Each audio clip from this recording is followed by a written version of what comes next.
Student, एक बार फिर से आपका हमारे यूट्यूब चैनल में स्वागत है। हमने जो 6 नंबर का चैप्टर पढ़ा था अपने कक्षा 12 का, उस चैप्टर से हमने कुछ महत्वपूर्ण प्रश्न बनाए हैं। तो इस वीडियो में अपन 6 नंबर चैप्टर से कुछ महत्वपूर्ण प्रश्नों के देखने वाले हैं। आप इन प्रश्नों को अपने नोटबुक में जरूर हल करें, तो आपके ये बोर्ड परीक्षा के लिए भी आपके लिए उपयोगी होंगे। तो देखिए, फर्स्ट अपन ले लेते हैं अध्याय 6 से, जो वंशागति का आणविक आधार अपना चैप्टर का नाम है। उस चैप्टर के प्रश्न। तो पहला प्रश्न है, देखिए, डीएनए की खोज किसने की। तो ये सबसे स्टार्टिंग के फर्स्ट वीडियो में मैंने पढ़ा था कि डीएनए की खोज कैसे हुई, फिर अल्टमान ने क्या काम किया। तो फ्रेडरिक मिशर थे, उन्होंने इसकी खोज की थी। तो आप इसका जरूर हल देखें। मानव में अगुणित डीएनए में सारक युग्मों की संख्या देखिए, यहाँ पर सारक युग्मों की संख्या पूछी है। तो अगुणित डीएनए इसमें कितनी है, द्विगुणित डीएनए द्विगुणित गुणसूत्र में कितनी है, तो वो भी अपन पढ़ चुके हैं। न्यूक्लियोसाइड और न्यूक्लियोटाइड में अंतर बताइए। तो न्यूक्लियोसाइड क्या होते हैं और फिर न्यूक्लियोटाइड क्या होते हैं। तो सबसे पहले न्यूक्लियोसाइड बनते हैं, उसके बाद में न्यूक्लियोटाइड बनते हैं, और फिर पॉलीन्यूक्लियोटाइड की श्रृंखला एक डीएनए या आरएनए होती है। डीएनए की संरचना का द्विकुंडलीय नमूना किसने प्रस्तुत किया, ये चौथा प्रश्न है। तो द्विकुंडलीय नमूना, जिसको डबल हेलिक्स मॉडल, किसने दिया, तो वो हम पढ़ चुके हैं कि वाटसन और क्रिक ने ये काम किया था। फिर पांचवा प्रश्न है, पॉलीन्यूक्लियोटाइड श्रृंखला के आधार का निर्माण कौन कौन सी यौगिक करते हैं। तो फॉस्फेट, पेंटोस शर्करा और नाइट्रोजन क्षारक 3 तरह के यौगिक होते हैं। तो इनमें से कौन सा पॉलीन्यूक्लियोटाइड श्रृंखला के आधार का निर्माण करेगा, यानी इसको अपन बैकबोन भी कहते हैं। तो ये भी हम बहुत अच्छी तरह से पढ़ चुके हैं कि आधार का निर्माण पेंटोस शर्करा और फॉस्फेट ग्रुप करते हैं। डीएनए की एक कुंडली का पिच कितना लंबा होता है। तो देखिए, एक कुंडलन का या एक कुंडली का पिच कितना होता है। तो एंगस्ट्रॉम में कितना लेते हैं अपन, मीटर में उसको चेंज करेंगे तो कितना होते हैं। तो अपन ये पढ़ चुके हैं कि एक कुंडली का पिच है वो 34 एंगस्ट्रॉम होता है। सेंटर डोगमा को समझाना है। सेंटर डोगमा जो कि क्रिक के द्वारा दिया गया था, एक दिशात्मक सूचना का प्रवाह था। तो किस तरह से डीएनए, आरएनए, प्रोटीन में सूचना एक दिशा में चल रही थी, तो वो उसको भी अपन ने समझा है। अगला प्रश्न है, न्यूक्लियोसोम क्या है। न्यूक्लियोसोम, देखिए, न्यूक्लियोसोम क्या है। एक न्यूक्लियोसोम में कितने क्षारक युग्मों की डीएनए कुंडली पाई जाती है। तो हमने पढ़ा था कि स्टोन प्रोटीन के 8 अणु स्टोन अष्टक बनाते हैं, और इनके चारों ओर डीएनए की कुंडली लिपटी रहती है। तो एक न्यूक्लियोसोम बन गए, ये एक न्यूक्लियोसोम बन गया। तो इसके चारों ओर जो ये कुंडली लिपटी हुई, इसमें कितने नाइट्रोजन क्षारक युग्म है, ये भी हम पढ़ चुके हैं कि 200 क्षारक युग्म होते हैं। तो इसको आप देख लें। अगला प्रश्न है, डीएनए की पैकेजिंग के दौरान डीएनए की पैकेजिंग के दौरान डोरी पर बीड्स की तरह संरचनाएं क्या होती है। जो डोरी पर बीड्स दिखाई देते हैं माला पर मनके की तरह, वो क्या थी। तो इस तरह की हमने ये पढ़ी थी कि जैसे एक माला होती है, उस पर मनके दिखाई देते हैं, उस तरह से डोरी पर यानी बीड्स की तरह क्या दिखाई दे रहे थे। तो वो भी हम पढ़ चुके हैं कि ये न्यूक्लियोसोम्स होते हैं। डीएनए और डीएनएज में क्या फ़र्क है, अंतर बताइए। तो ये भी अपन देख चुके हैं कि DNAs different type of DNAs. DNAs ये क्या है, ये डीएनएज एक एंजाइम होता है जो डीएनएज का डाइजेशन, जो पाचन करता है, उसको तोड़ता है। 11 ऑप्शन देखिए, डीएनए को आनुवांशिक पदार्थ सिद्ध करने वाला सबसे महत्वपूर्ण प्रयोग कौन सा था। तो वो कौन सा था, वो था, अपने उस टाइम पढ़ा था कि हर्शे व चेस का जो एक्सपेरिमेंट था वो क्या था, वो आप डिटेल से पढ़ने, दोस्तों आपको वो वीडियो देखना है। आरएनए युक्त आनुवांशिक पदार्थ वाले जीव का उदाहरण दीजिए। तो ऐसा जीव बताना है जिसमें आरएनए आनुवांशिक पदार्थ हो। तो अपने 3-4 जीव पढ़े थे, जैसे अपने टीएमवी भी पढ़ा था, फिर एचआईवी भी पढ़ा था। तो इस ये कुछ उदाहरण है पढ़े थे कि आरएनए उनमें आनुवांशिक पदार्थ होता है। अगला प्रश्न देखिए, डीएनए लाइगेज का कार्य क्या होता है। तो लाइगेज ये डीएनए के टुकड़ों को या खंडों को जोड़ने का काम करता है। अगला प्रश्न है, यूकेरियोट्स में डीएनए प्रतिकृति कोशिका चक्र के किस अवस्था में होती है? एक महत्वपूर्ण प्रश्न है कि कोशिका चक्र की जो इंटरफेज होती है G1, कि यहाँ पर G1 S और G2 इंटरफेज की 3 अवस्था होती है, तो इनमें से कौन सी अवस्था में ये होता है? तो ये अपन पढ़ चुके हैं। तो ये कौन सी अवस्था में होता है उसको अपन देख चुके हैं, तो आप देखिए इसका हल जरूर देखें। ये होती है कौन सी फेज? S phase. अगला प्रश्न देखिए, टेम्पलेट रज्जु की ध्रुवता की दिशा बताइए। टेम्पलेट रज्जु होता है उसकी ध्रुवता क्या होती है? 3 डेज से 5 डेज होती है या 5 डेज से 3 डेज होती है, ये आपको देखना है। तो उसके टेम्पलेट रज्जु की ध्रुवता क्या होगी और फिर उस पर जो नया रज्जु संश्लेषित होगा उसकी दिशा क्या होगी, तो ये दोनों आपको देखने हैं। मोनोसिस्टोनिक और पोलोसिस्टोनिक में क्या फर्क है?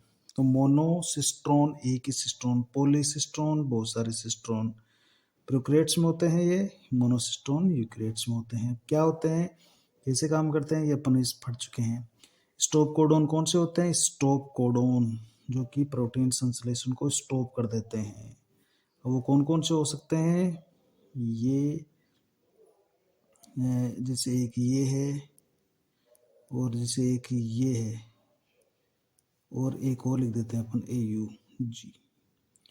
तो 4 लिखे हमने, देखिए यहाँ पर। तो ये स्टॉप कोडोन कौन से हैं इनमें से? तो ये जो फर्स्ट वाले 3 है ये स्टॉप कोडोन होते हैं और ये स्टार्ट कोडोन होता है। स्टार्ट कोडोन जो कि प्रोटीन संश्लेषण को स्टार्ट करेगा। प्रारंभ कोडोन का नाम लिखिए, तो हम देख चुके हैं AUG होता है। और ये कौन से अमीनो अम्ल को कोड लेखन करता है? ये मेथियोनिन अमीनो अम्ल जो आपने पढ़ा था कि सबसे पहला जो कोडित होने वाला अमीनो अम्ल है वो मेथियोनिन अमीनो अम्ल होता है।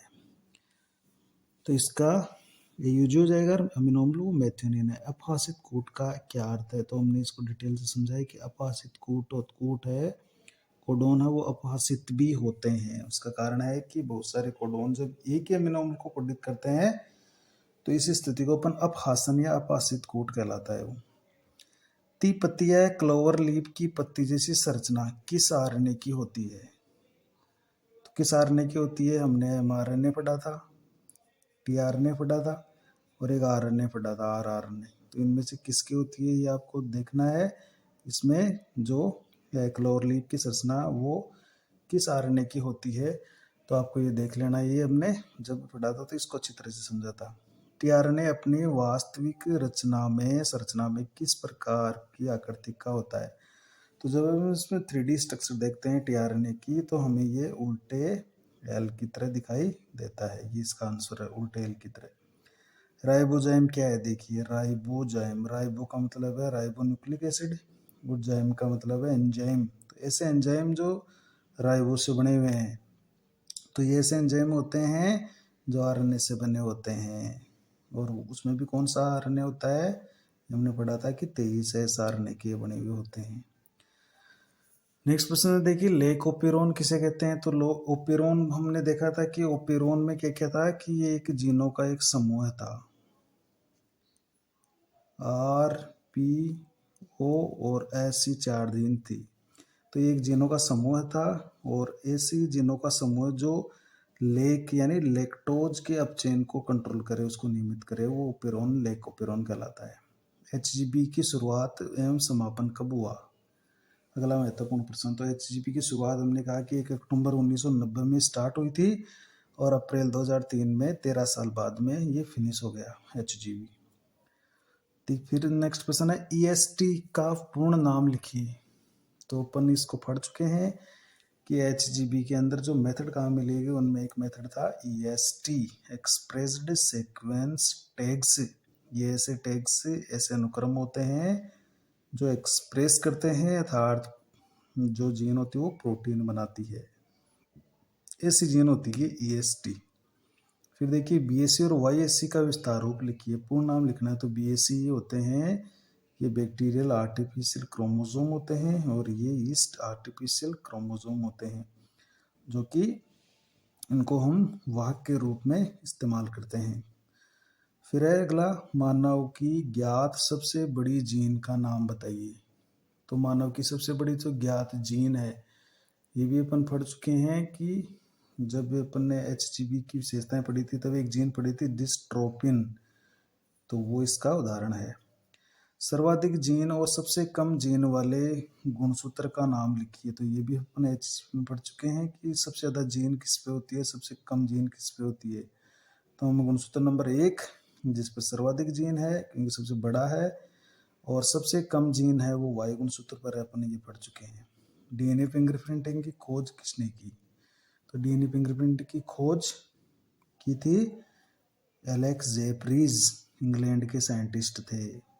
और भारत के ऐसे साइंटिस्ट जिन्होंने भारत के अंदर DNA फिंगरप्रिंटिंग को लाए थे या उसकी खोज की थी, तो भारतीय DNA फिंगरप्रिंटिंग की खोजकर्ता कौन थे? तो ये भी अपन पढ़ चुके हैं, डॉक्टर लाल सिंह। तो ये सभी महत्वपूर्ण प्रश्न, इसके आगे और देख लेते हैं अपन।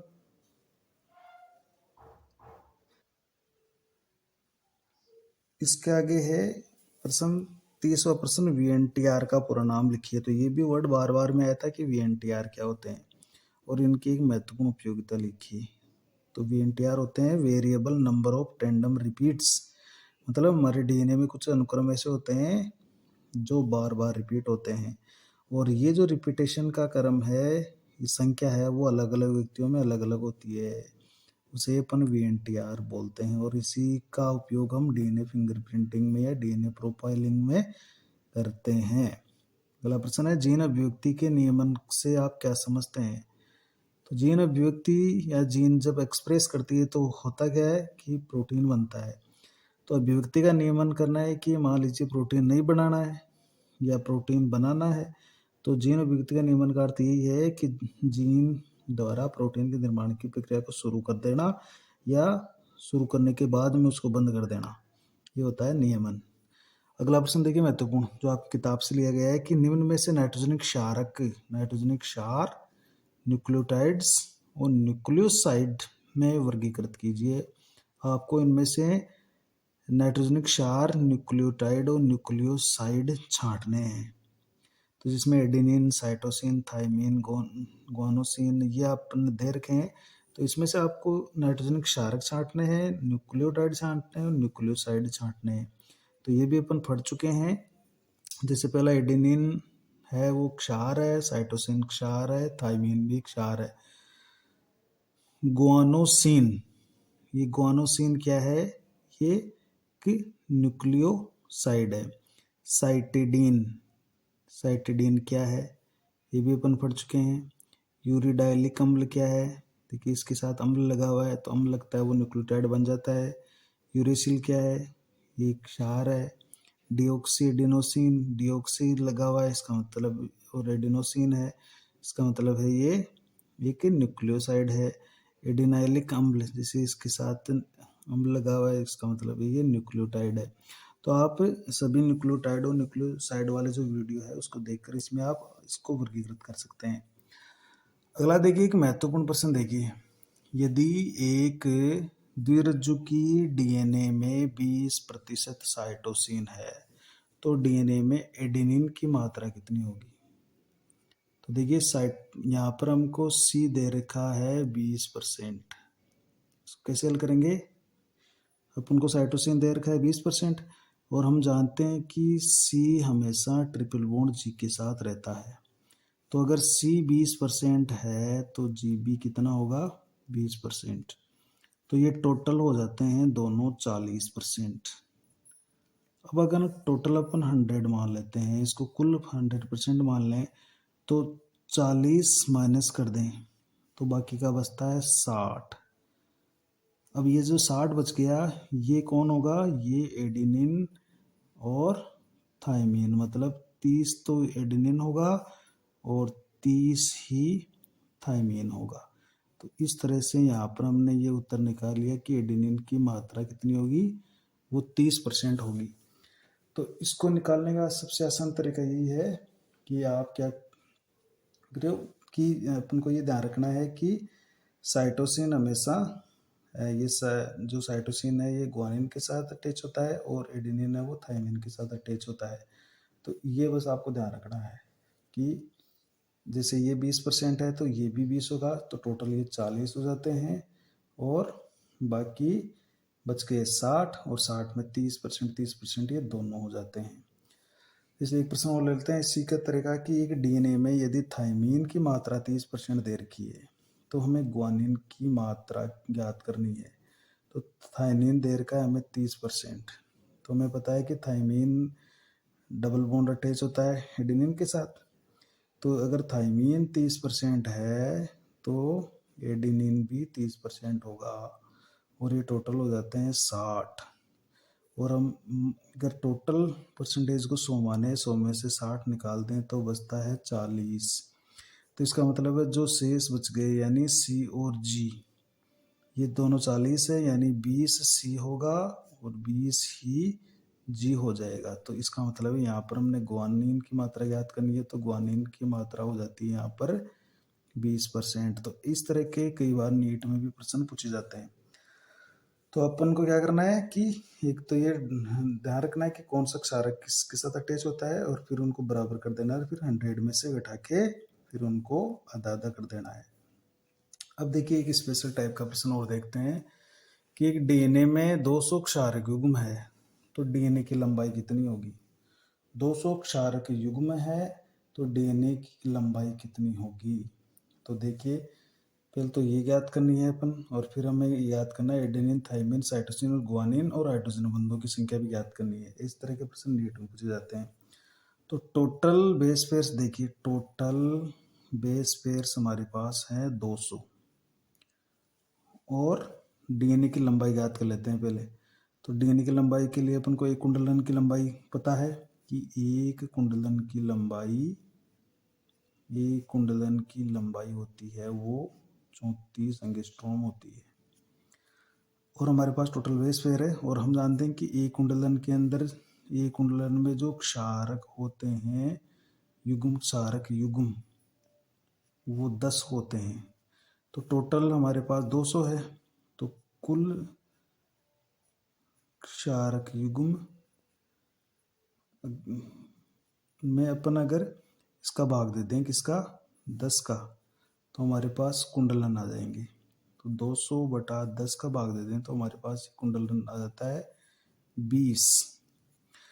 तो 20 कुंडलन हो गए, मतलब इस तरह के डीएनए के 20 कुंडलन हो गए। तो एक कुंडलन की लंबाई आपको पता है 34 एंगस्ट्रॉम।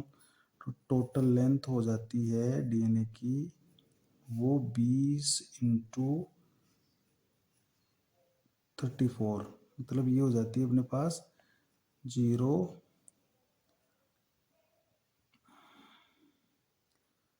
और 680 नैनोमीटर। ये अपने पास हो जाती है 680 नैनोमीटर, ये इसकी टोटल लेंथ हो जाती है। अब हमें क्या ज्ञात करना है, एडेनिन, थाइमिन, साइटोसिन, ग्वानिन इनकी मात्रा ज्ञात करनी है और हाइड्रोजन बॉन्ड की संख्या भी ज्ञात करनी है। तो देखिए एक यहाँ पर आपको ध्यान रखना है चारघात का नियम। तो चारघात ने क्या कहा था कि एक का और टी का अनुपात बराबर सी और जी का अनुपात ये बराबर होता है, स्थिर होता है। ए और टी का अनुपात और सी और जी का अनुपात बराबर होता है। तो यहाँ पर अपन को देख लेना है कि 200 क्षारक युग्म है, तो 200 क्षारक युग्म होंगे तो इसका मतलब ये है कि ये जो होंगे ए और टी ये होंगे 100, तो 50 100 होंगे और ये 100 होंगे। कहने का मतलब है 50 तो ये होगा, 50 ये होगा, 50 साइटोसिन होगा और 50 ग्वानिन होगा। तो 100 तो ये हो गए, 100 ये हो गए और टोटल हो जाते हैं हमारे पास 200 क्षारक युग्म। तो इसका मतलब है कि ए टी सी जी की जो संख्या है वो सबकी 50-50 है। कितनी कितनी है, वो सबकी 50-50, इस तरह से इसकी संख्या हो जाती है।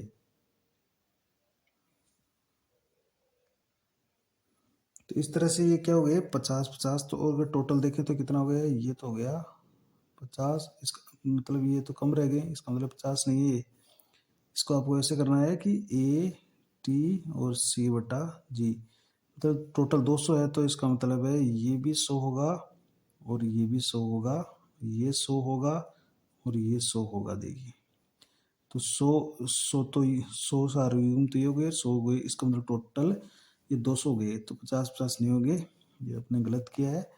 मतलब ये जो इसके ATCG की मात्रा है वो 100 होगी, यानी ए डबल बॉन्ड टी तो होंगे टोटल 100 और C ट्रिपल बॉन्ड G हो जाएंगे 100। तो इसका मतलब ये टोटल हमारे पास 200 क्षारक की गुम हो गई। इस तरह से यानी ATCG की मात्रा 100 हो जाएगी, 100 हो जाएगी दोनों की मात्रा सभी की, 100 इसके तो 100 इसके, 100 इसके तो 100 इसके। तो ये इस तरह से अपनी चारों की मात्रा ज्ञात कर ली। अब पूछ रहा है कि हाइड्रोजन बंधुओं की संख्या कितनी होगी, तो अपन को पता है कि 100 ये युग्म है AT और ये दोनों के बीच में 2 हाइड्रोजन बंध है यहाँ पे, और इनके बीच में 3 हाइड्रोजन बंध है। तो यहाँ पर तो हाइड्रोजन बंध टोटल हो जाते हैं 200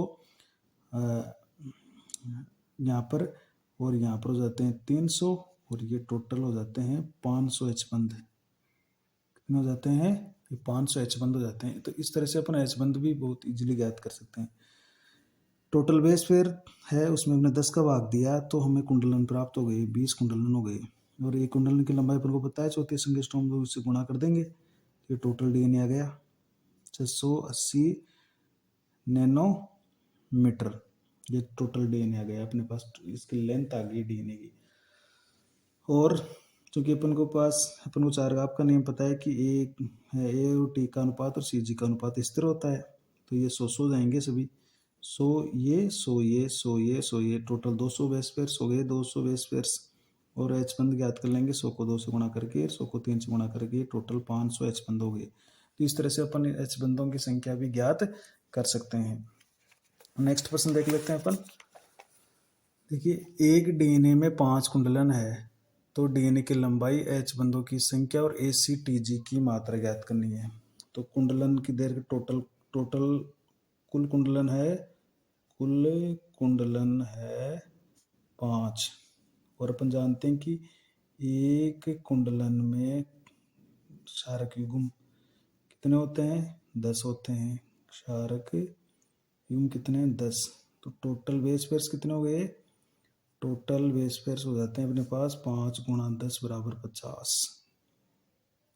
50 हो जाते हैं। तो एक तो इस तरह की याद, ये तो अपन का इसका तरीका है। अभी चूंकि यहाँ पर टोटली अपन को कुंडलन दे रखे हैं, तो DNA की लंबाई देखनी है, तो हम सीधा सा इसको कर लेंगे कि टोटल DNA की जो लंबाई है, DNA की लंबाई है वो इस तरह से सीधा इसको ज्ञात कर लेंगे कि 5 को हम 34 से गुना कर देंगे, तो 20 और 17 नैनोमीटर आ जाएगा, ये 170 नैनोमीटर इसकी लेंथ आ जाएगी। क्योंकि हमने कुंडलन दे रखे हैं, तो कुंडलन दे रखे तो हम इसको गुणा कर देंगे, और इसके अंदर टोटली अपन को DNA की लंबाई का पता चल जाएगा, क्योंकि 5 कुंडलन है और एक कुंडलन की लंबाई 34 एंगस्ट्रॉम होती है, 34 एंगस्ट्रॉम होती है, और इसको गुणा करके हम इस DNA की लंबाई को प्राप्त कर लेंगे।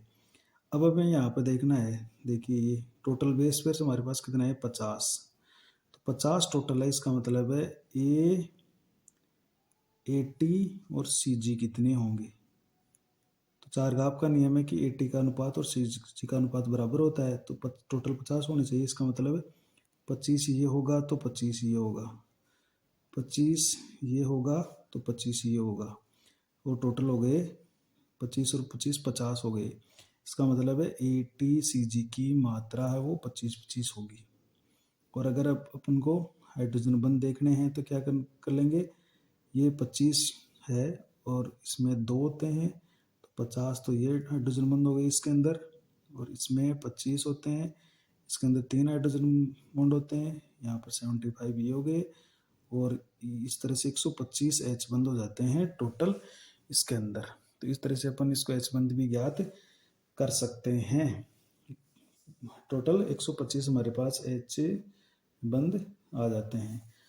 देखिए, एक प्रश्न और है, यदि DNA की एक रज्जु का अनुक्रम ये है, हमने DNA का अनुक्रम ये देख लिया कि 5 ATCG ATCG TA CG ATGC ये अनुक्रम है, तो हमें पूरक अनुक्रम जो इसका पूरक रज्जु होगा उसके अनुक्रम को 5 डेज से 3 डेज दिशा में लिखना है।